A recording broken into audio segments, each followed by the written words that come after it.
And to be honest, I was not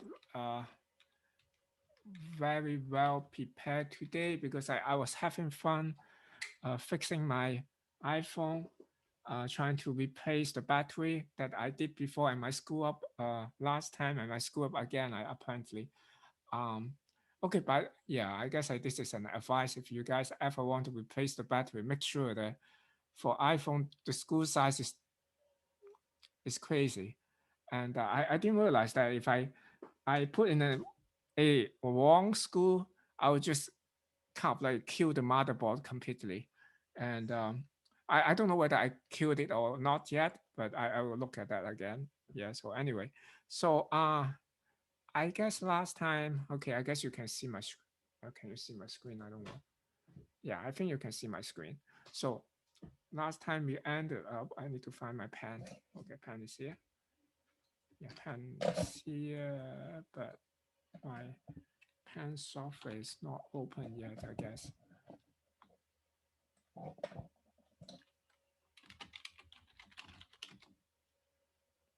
Oops.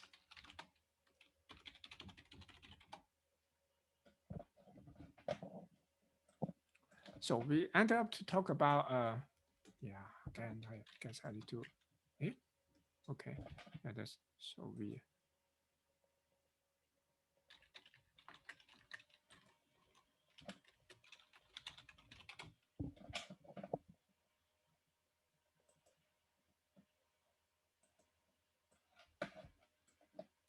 so I should be able to write now. Yes. So we left off to talk about this GoogLeNet, right? GoogLeNet, I think it's something like GoogLeNet, something like that. I guess it's like he want to kind of create a roulette like that's by Jan LeCun. So they write it this way, and we kind of like discuss this like Inception module here. So it's a fancy name, but it's basically just a put several different filters together and cascade them together, and we can do this one by one trick, one by one so-called bottleneck filter trick there, basically reducing the dimension of the reducing the number of channel before we apply to the filter like 3 by 3 5 by 5 larger filter size. That can reduce a kind of number of operations. And sometimes you see people who can of course here they basically when they compress the channel here and they filter that they don't like expand the channel again. Sometimes you also see people like will do like first kind of like one by one filter to compress the number of channels. Let's say I have the input start with like 10 channels compressed to maybe 3 channels, and then I do a filter 3 by 3, and then I expand back to 10 channel, let's say, using a one by one filter. Wait a sec. 3 by 3 still have 3 channels here. So after one by one, got 10 channels here, let's say. Um, and also you can do the same trick like for mass pooling, like uh, kind of like you here is like compress the number of channels, say, and then put them together, right? I guess the last question we ask is like, uh, what is the number of channel for the output and so on, and then or the dimension. So know that the dimension will only depend on the number of filter for each of these guys here. Um, and if you remember, like, okay, more precisely, we have something like, well, if I got 3222 or something like that, like number of filters here, and maybe the input is 100 by 100. So therefore, like the output dimension here is like, I have a number of channels will be add together. So it would be like, let's say, what, 9 here, and the dimension is 100 by 100 by 9, something like that. So this is so-called the Inception module. And GoogLeNet is basically a network that composed of like this is a I think it's around 2014. So it's a one winning kind of the image like competition as well. And okay, I saw your chat. there. Yeah, be very careful if you want to replace battery for like your iPhone. I have this iPhone 5s. I screw up down. I screw up another iPhone SE. I think I didn't realize why I screwed that up earlier. Uh, Now I think it. I'm actually I screwed two phones already. I'm so stupid. I screwed up two phones and I didn't realize that. Now I screwed up the third phone and I realized why I screwed it up. I thought maybe statics or something. So anyway, um, and so this is this. Uh, yeah, this is the GoogleNet. So this is the Inception module, basically. You see this Inception module, put it there, like cascade multiple Inception module. And then like in kind of like you can like in the intermediate Inception module, you can pull out some of the output here. And basically what they did here is like they just like okay, it's like trying to make the training a little bit easier. So you are doing classification, right? So you are trying to classify image that like maybe 1,000 classes here. So at the end, well, of course, there are many inception module. Like at the end, you have something like some fully connected layer. Actually, here you only have one fully connected layer. Like we mentioned earlier, that fully connected layer is very expensive. Like people try to avoid that. If you look at AlexStat, it has like several of these fully connected layer in there at the end.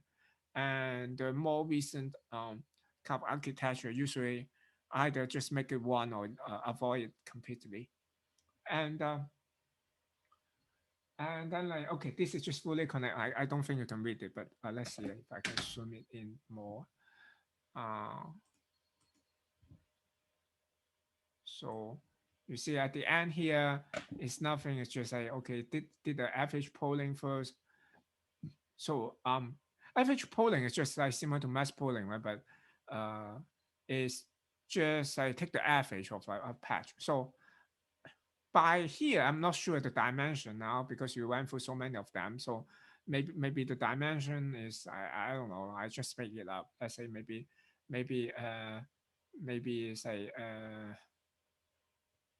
56 by 56, let's say the know that I'm totally made it up. So because I after so many, so let's say it's 56 by 56, and then of course I that would be like number of channels here. So here, let's see, one by one as I'm not sure this S is channel, but anyway, like number of channels here, and then like you go for this, go to do a average polling, you will just have a dimension, like something like now if I 56 by 56, then for 7 by 7 block, um, I will have how many? Eight of them, right? For each of these dimension here, eight of them for both width and height. And so for average polling, you just basically take average. So for each of these blocks, you just take an average, as simple as that. So afterward, like you will go down to that for like it will be just 8 by 8 here, right? After this average polling, and but you keep the number of channels, so channel is still C. Now you can do fully connected whatever. So it did one fully connected layer. So you kind of like probably like you will have C channel here, and then um uh,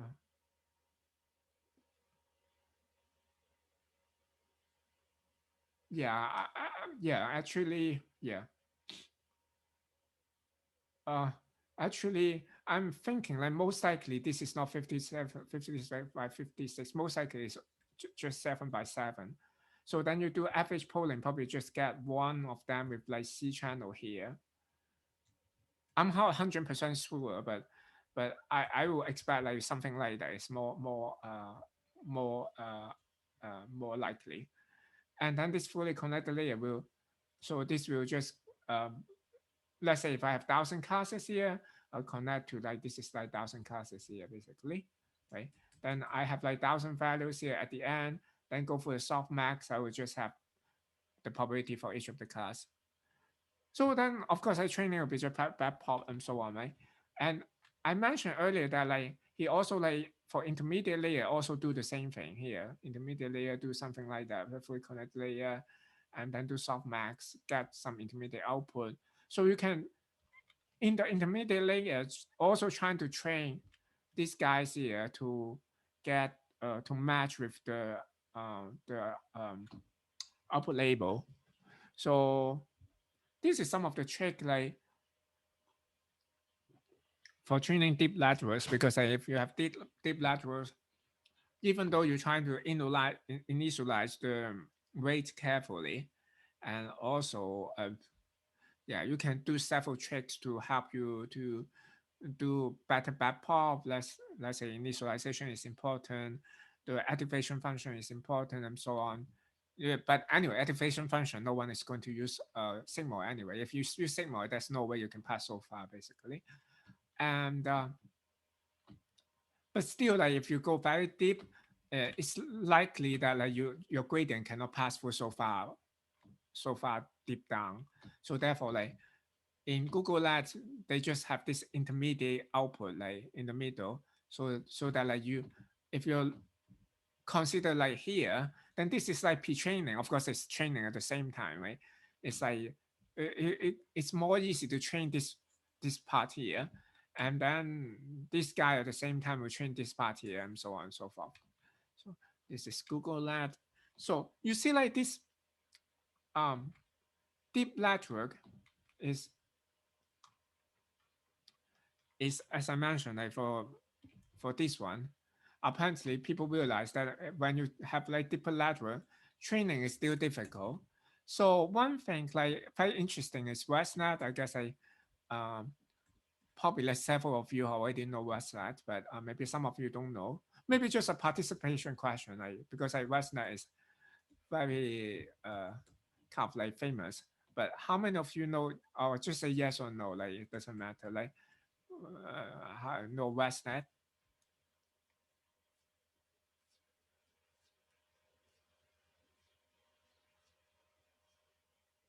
Okay, so oh,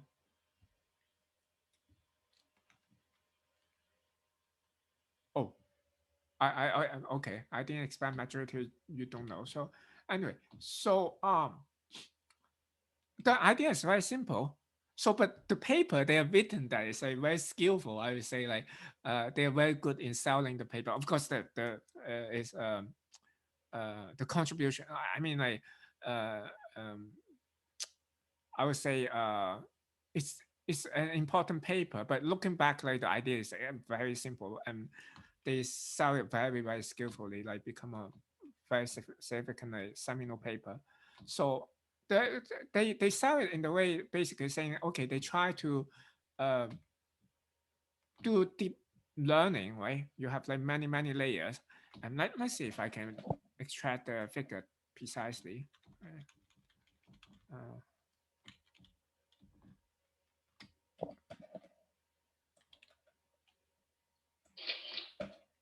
okay, if I copy here, okay, it's kind of tiny, but I guess you can see that. So basically they argue, okay, they try to increase the number of layers, right? What they did is say, okay, like we just they do whatever conf layer like CNN, and then like add more conf layer, or add more pooling, and add more like yeah, whatever like uh, yeah uh I of course they didn't put full connect layer until the end, like many people. But as they increase like more pooling and like conf layer and so on and so forth, they compare like, okay, what's the training and testing error as they increase the number of layers. So this is an example that you increase from 20 to 56 layer. So um of course if you increase the number of layers, you expect the models to be more complex. So for testing error, 56 layer like is okay. This is test error. So test error here meaning that like 56 layer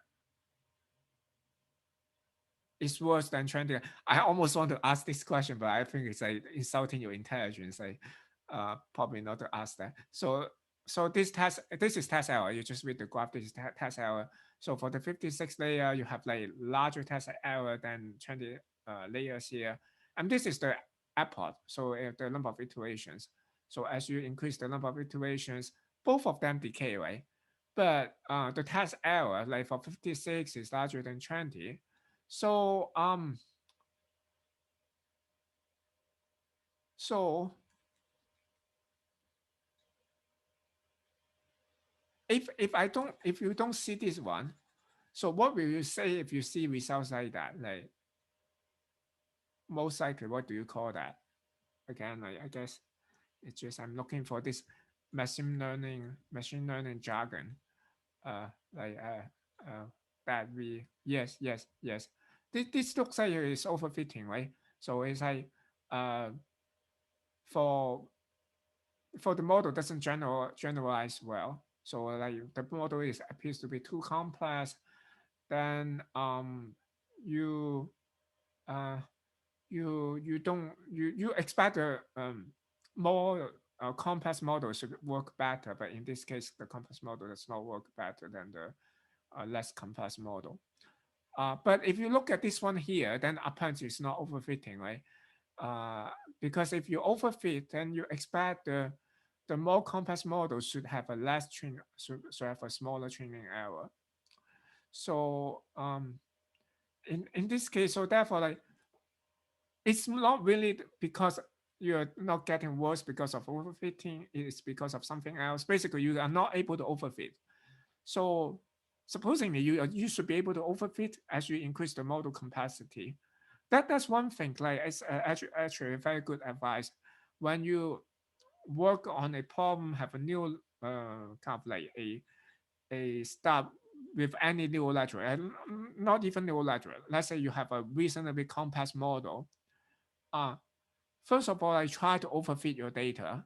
So you can like maybe you have like 10,000 or like 100,000 training samples. Maybe you just take like 100 randomly take 100 of them and try to fit your model with just these 100 parameters here. So you should be able to overfit, and then like you should get like the training error to be really small, kind of reasonably small, really small. So if you cannot do that, there should be something wrong. So it's probably your model is not even complex enough with like 100 samples. There should be something wrong. So it can be like, for example, it can be numerical issues. It can be like, in this case, the problem is just as usual, like the gradient is not passing back efficiently. So when you have like more and more layers, you just don't have the gradient pass back very efficiently.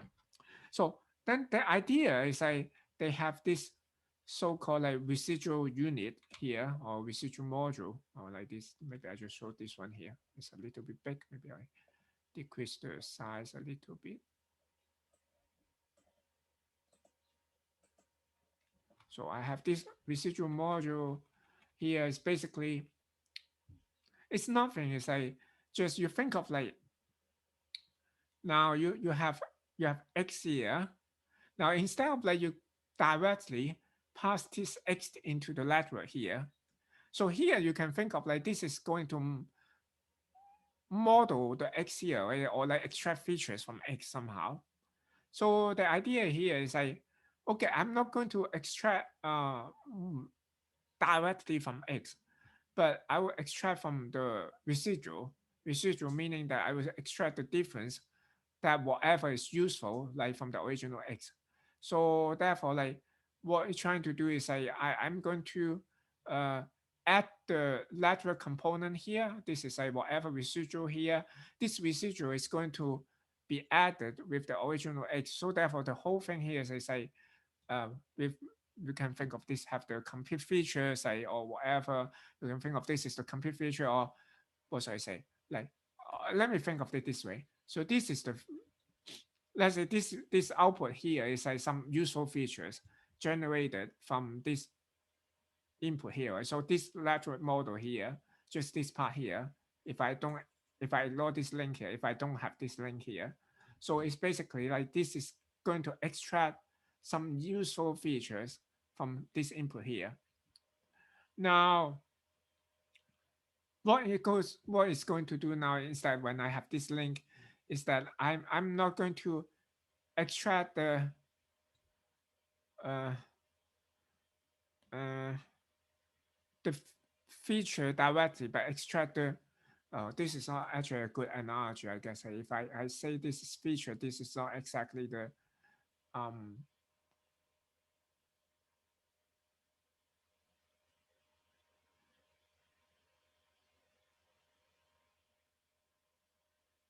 Yeah, I'm not sure I should try to argue this way, but anyway, uh because this is kind of historical, I would say, because looking back, people may often believe that this residual network is better. So anyway, let me put it again. So they think that I'm if I'm going to build a train a lateral here to extract information from here will be more difficult than extract information from the residual. Residual will be whatever the output of this guy subtract the original input.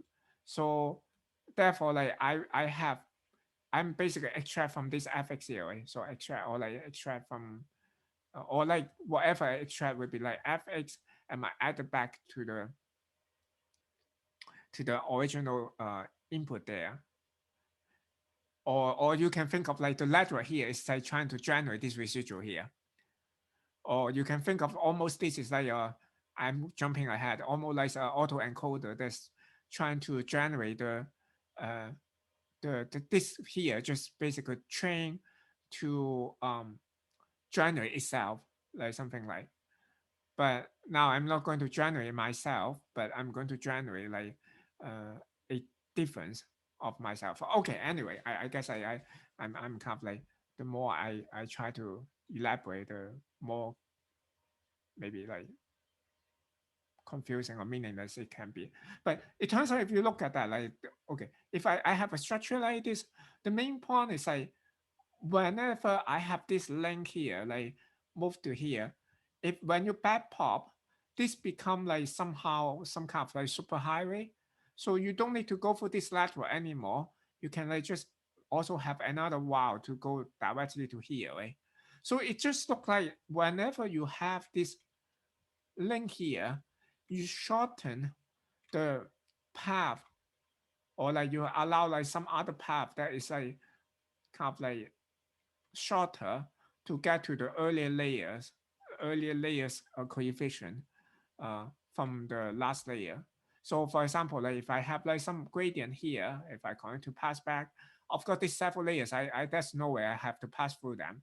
But if I think of for this information, at least part of them will go directly to here and then here, here. That's basically this is just identity, right? So therefore this gradient can just go through this directly and all the way to here. For example, I'm trying to modify this coefficient here. At least part of the gradient doesn't need to go for all this block and can go all the way just to here. And actually, I think most people now will believe why it's working so well, rather than in the original paper is trying to argue this training this residual is it's easier to model or stuff like that. Um, so this is basically the residual lateral. So then if you look at the model here, it's very simple, right? So you have this residual layer here. So we have this uh, residual block here, module here, and it's the lateral itself is just composed of multiple of these residual modules. After a while, let's say here, it go for a down sample here using mass polling, let's say this, um, and also increase the number of, okay, polling is here, oh, sorry. So after a while, it just increased the number of channel, basically. I guess increased number of channel also reduce the number of dimension here. So it didn't draw the polling, but it's supposed to have a polling, I guess. So and this, and then after a while it's also repeat that increase the number of channel but reduce the number of reduce the dimension. So and then at the very end again, you just become a one by one factor or one by one resolution image that's basically single pixel with like C channel, and then do a fully connected layer. Uh, yeah, that's a fully connected layer like with about that 1,000 classes, and then do softmax. Yeah, and that's ResNet. And and and it's basically a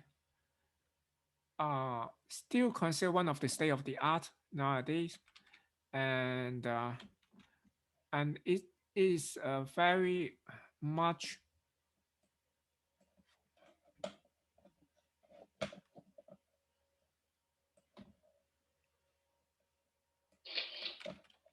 yeah, yeah, very much like uh kind of like at that time like make a big splash, something like in the computer vision community. As you can see, like this is the ImageNet competition. Like this is Alex lab like in 2012, right? So it beat like conventional like shadow laterals like by a huge margin. Then afterward, like I forgot this is CD lat or something like that. I guess like this is basically just tuning some parameters to get further gains here. So then you have the VGG net here. We VGG net basically using smaller filter, right, 3 by 3, but it doesn't use like 1 by 1 that much. I don't think it use 1 by 1. The architecture is like 3 by 3, right, but lots of like 3 by 3 filters. Then we have GoogLeNet, right? Have this fancy Inception module, but the gain is like I don't know. So I guess it's like probably overrated. I'm not sure the Inception module is helping, or really like you see the way that Google Lab did is a it did training in the middle, right? So this kind of stuff may be helping as well. So but Wesley apparently has like really something there. So he has a very simple idea that just have this super highway and then like have huge gain like over the last year like for um Google Lab. And by that time, the people basically consider this image classification problem like more or less solved because uh, for human, of course, we only have one data point. There's a graduate student at that time, like from Stanford, like he himself at the guinea pig, like try to figure out like what will be a human get uh, if what will the human score like error rate if like he's trying to do this like uh, image like competition himself, like basically have 1,000 classes. Of course, the challenge there, like for human, will be like it would be difficult, like even to think of like okay, what will be like the 1,000 classes we have? Like we cannot. I don't think anyone can like keep that in their mind. Basically, he categorized it into classes, and then I first look into that and think, okay, it's most likely belong to that categories, and then I along these categories look at like what classes do they have, and then I pick the one that is closest.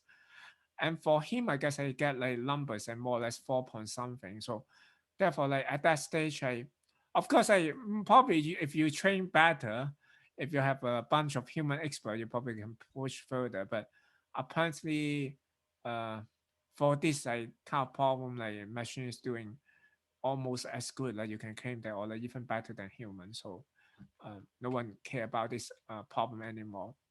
So and ResNet is still like uh, very important. And let's see. Uh, Maybe I'll show this one here, even though it's outdated. This is a capture from a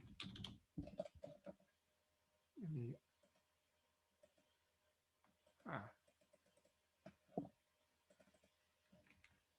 capture from a paper like 2017. It's a bit outdated, but it's a nice visualization of like comparing different architecture. So for example, like you have this is a the size of the architecture and this is the accuracy. So in terms of image like computation, it's a top 1% accuracy.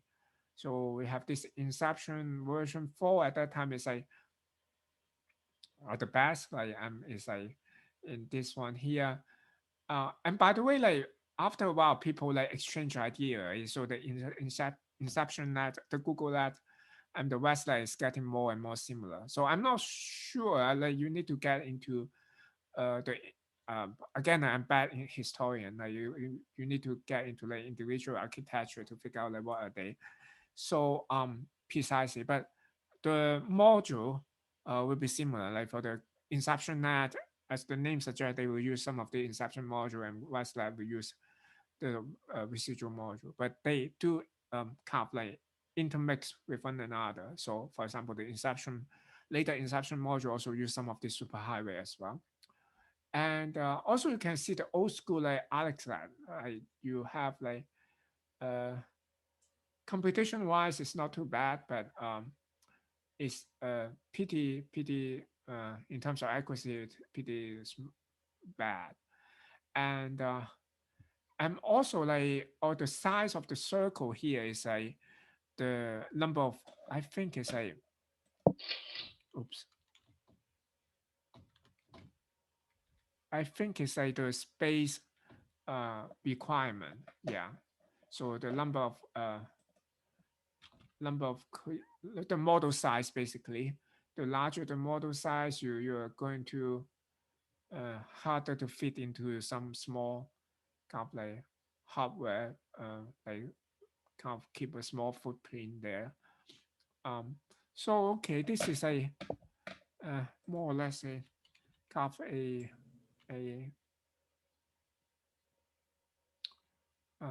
kind of overview of these architectures. So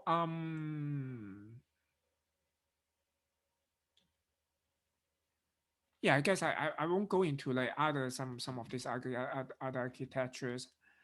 There's some on the slides, but I'm kind of like just stole that like from a class by Stanford, like kind of that is I forgot the title now. It says 231N, something like that. The course number. It's a very famous course. But I don't you can get to the older offering, but I don't think like the newer offering is available anymore unless they change it. So last year I want to take a peek, but I think like they no longer like kind of like make it available to the public. So and so maybe to summarize some of this very nice idea, uh maybe like let's say the one by one filter, this like bottleneck layer is very nice, very important, right? uh and maybe do a exercise here. Let's see. We asked the GoogLeNet earlier. I mean, like the Inception layer, like last time. So let's do also maybe uh,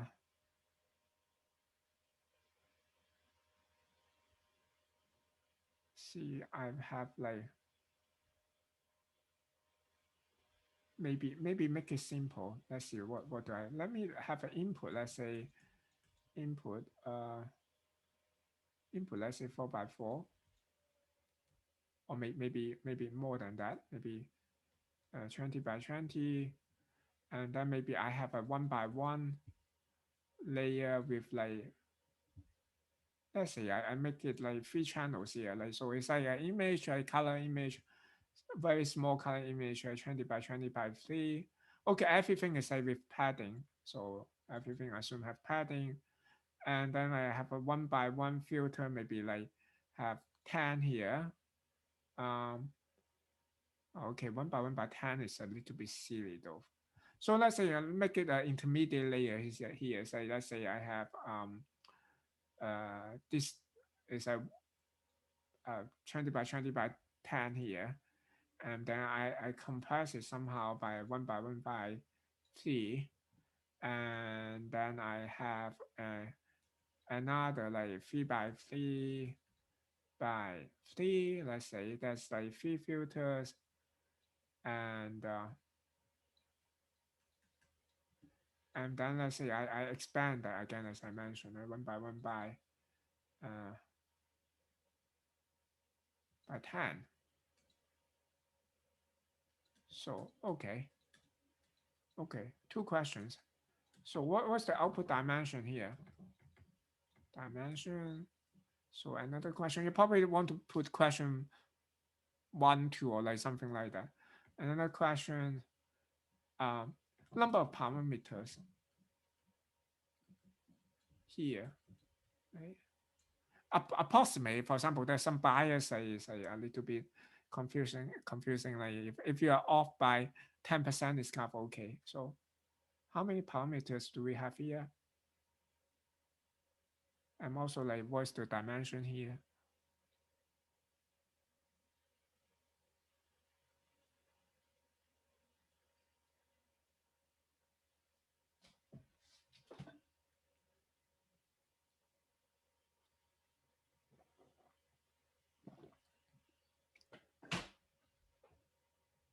You guys are still here?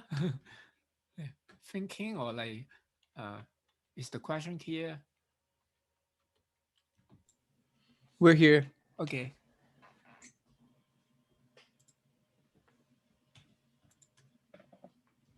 Yeah, of course, this bottle, maybe I put here a small filter. This is just for a small filter idea, go to extreme. Yeah. By the way, like usually this 3 by 3 filters, as a small filter, you can give credit to the what's that again? Yeah, we can give VGGNet like credit for small filter, 3 by 3 filters, and then like for 1 by 1 filter, there's a paper called network in network. Usually people will credit that to network in network paper for the 1 by 1 filter. So which one is question 2? Okay, this is question 1. That's okay. This is question 1. This is question 2. Yes.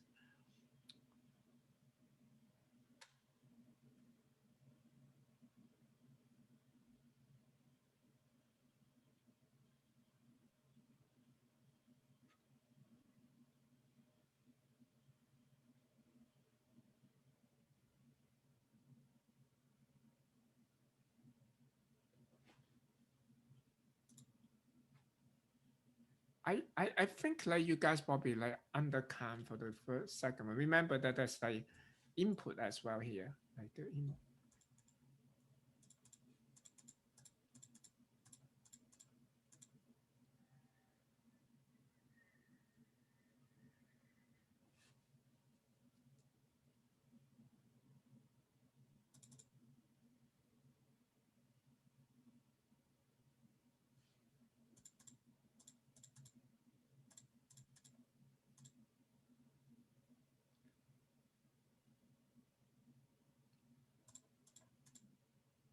okay, let's count it together. So dimension, okay, what's the dimension? Dimension should be easy. Dimension, like nothing changed. Yes, just is 20 by 20 by 10.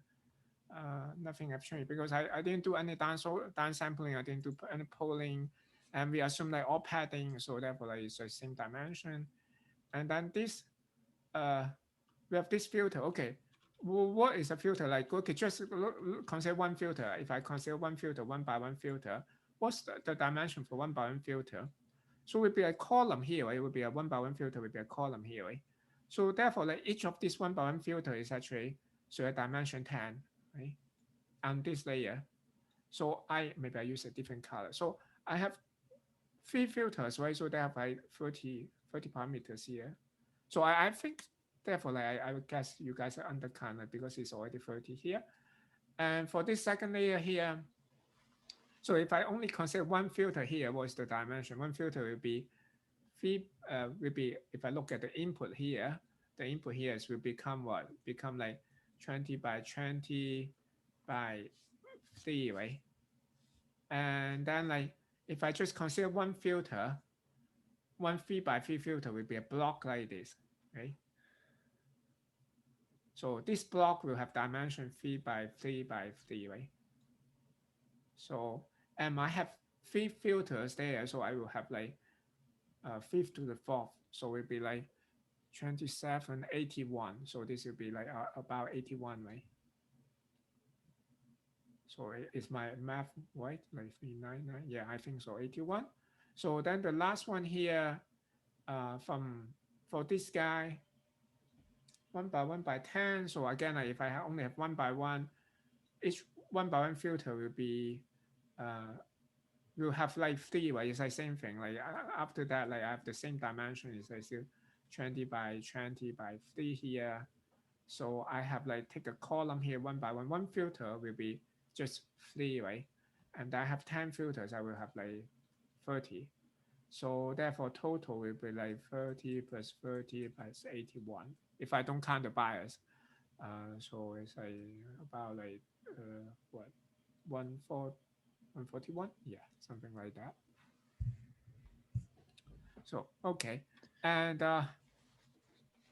Dr. Chang, yes, could you explain the input layer? How many parameters are there? You said uh, 10, right? yes, the input here, Mm-hmm. you mean here, right? Sorry. No, I mean this first below that, 20 by 20 by 10. This block. Oh, okay. Maybe I am not clear myself. This is the input already, so I'm assuming this is the input. So the Okay. input now is getting into like the first layer have 1 by 1 by 3, and then the second layer have 3 by 3 by 3. Oh, Yeah, something like that. And this is the channel. So I have the just to be first. clear though, there's no parameters in the input block. The input's just the input, right? Oh yeah, input just the input. Yeah. Okay, thank you. I got confused. Yes. Yeah. So okay.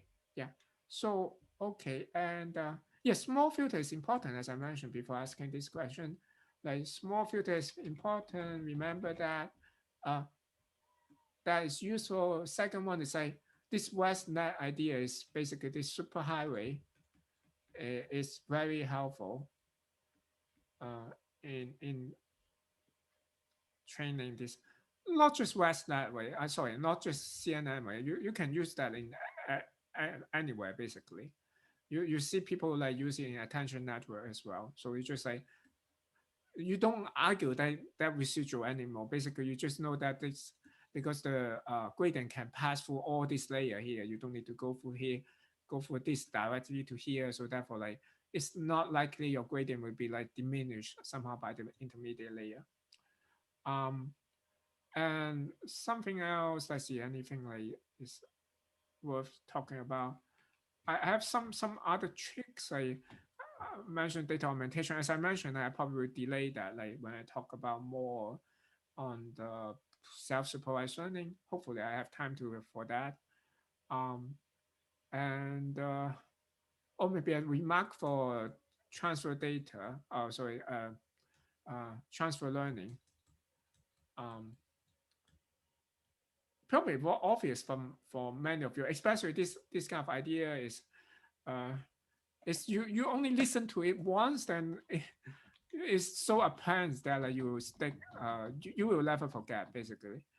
Uh, let's see if I can find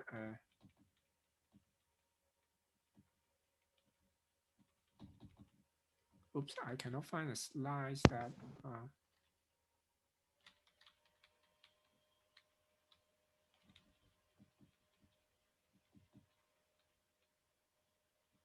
okay, maybe this one is good.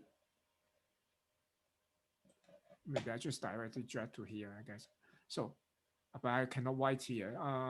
Yeah, maybe still not too. Oops. Uh,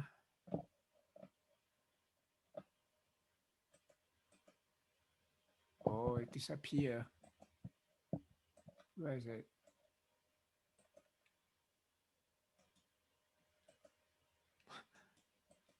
Where is it?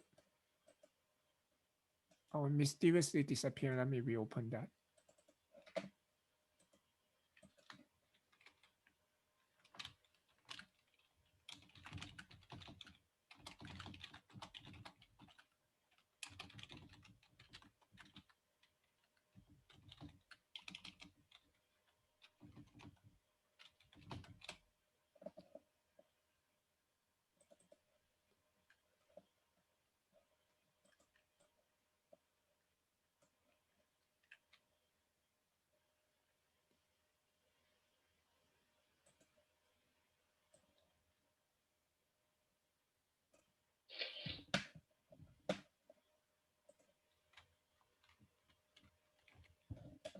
Sorry for that.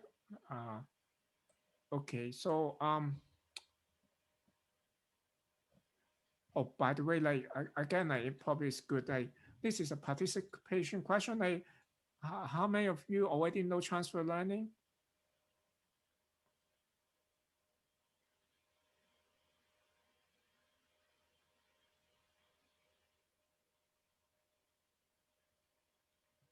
Oh, okay. I guess I say ResNet is like some of these very simple. Okay, uh, it's important. Like if you don't understand what I'm talking about, I know sometimes I'm not very kind of articulate. Be sure to stop me, like because like some of this idea is very simple, and once you understand that, it's very powerful. It's very simple idea, no math, no whatever, but you are way ahead of people that who doesn't know this, who don't know this kind of stuff. So therefore, like say Rustler is very important. Transfer learning is very important. Idea is very extremely simple, right? Basically, like you have like different tasks. Like let's say I have tasks, say for example, image lab for classification. But maybe later on, I have another class is going to do like semantic segmentation. So something like I have the entire image and design like what kind of pixels. For example, I want to have say like this pixel will correspond to a person, and this pixel is correspond to I don't know what is square or whatever.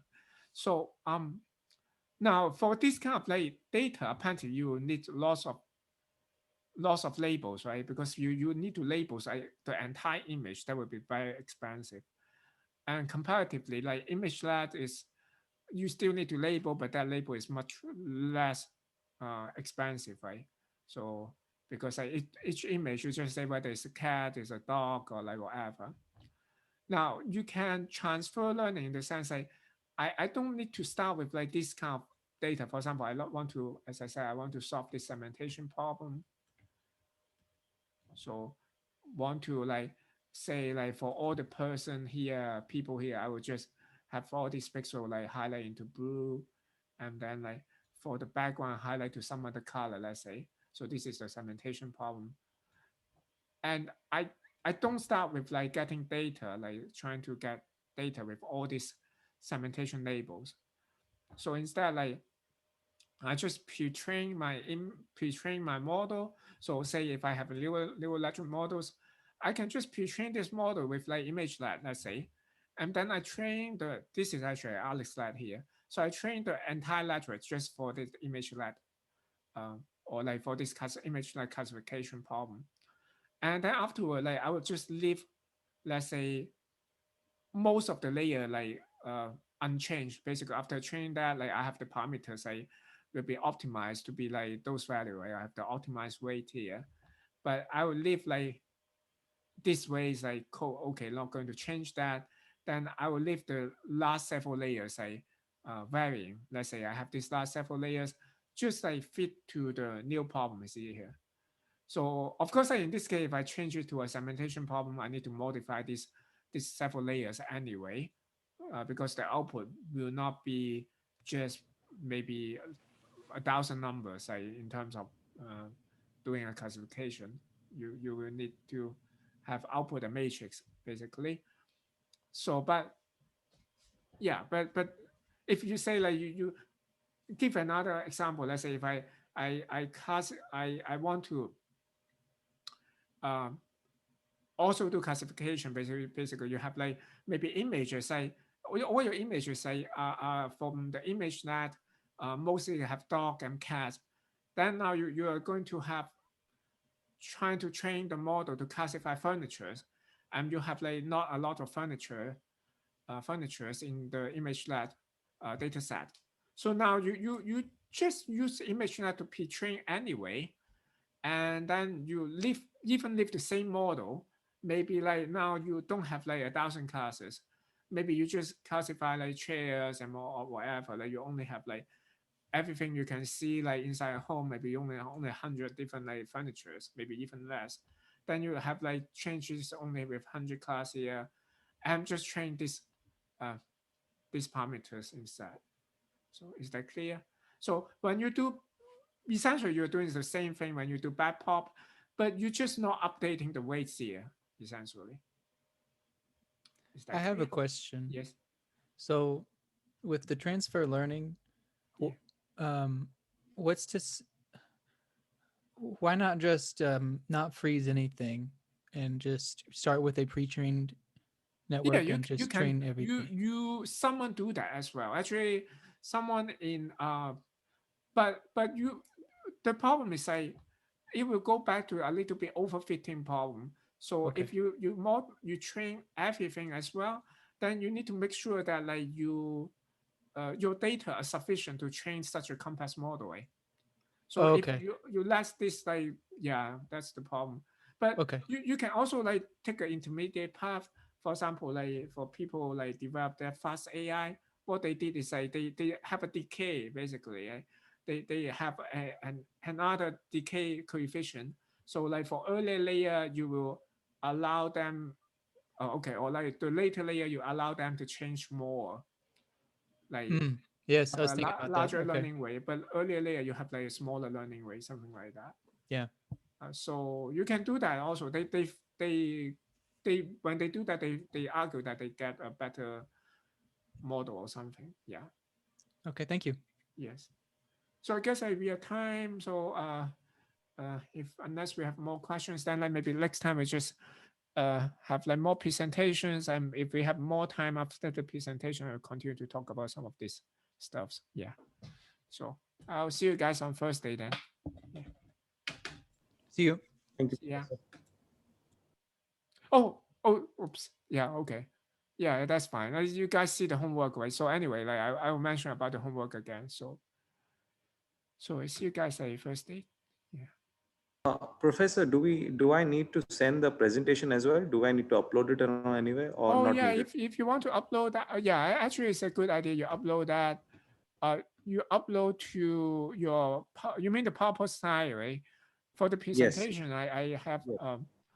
you you can just upload to Discord. So let's see, we have here right, the ANN.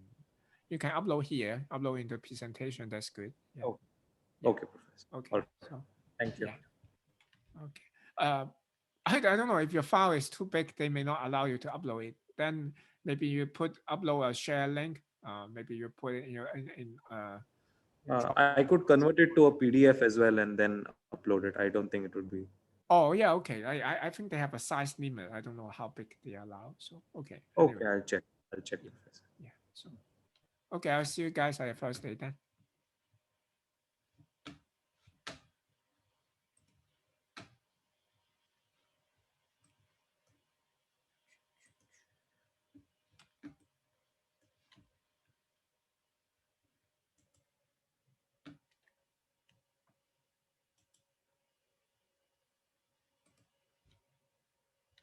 Mhm.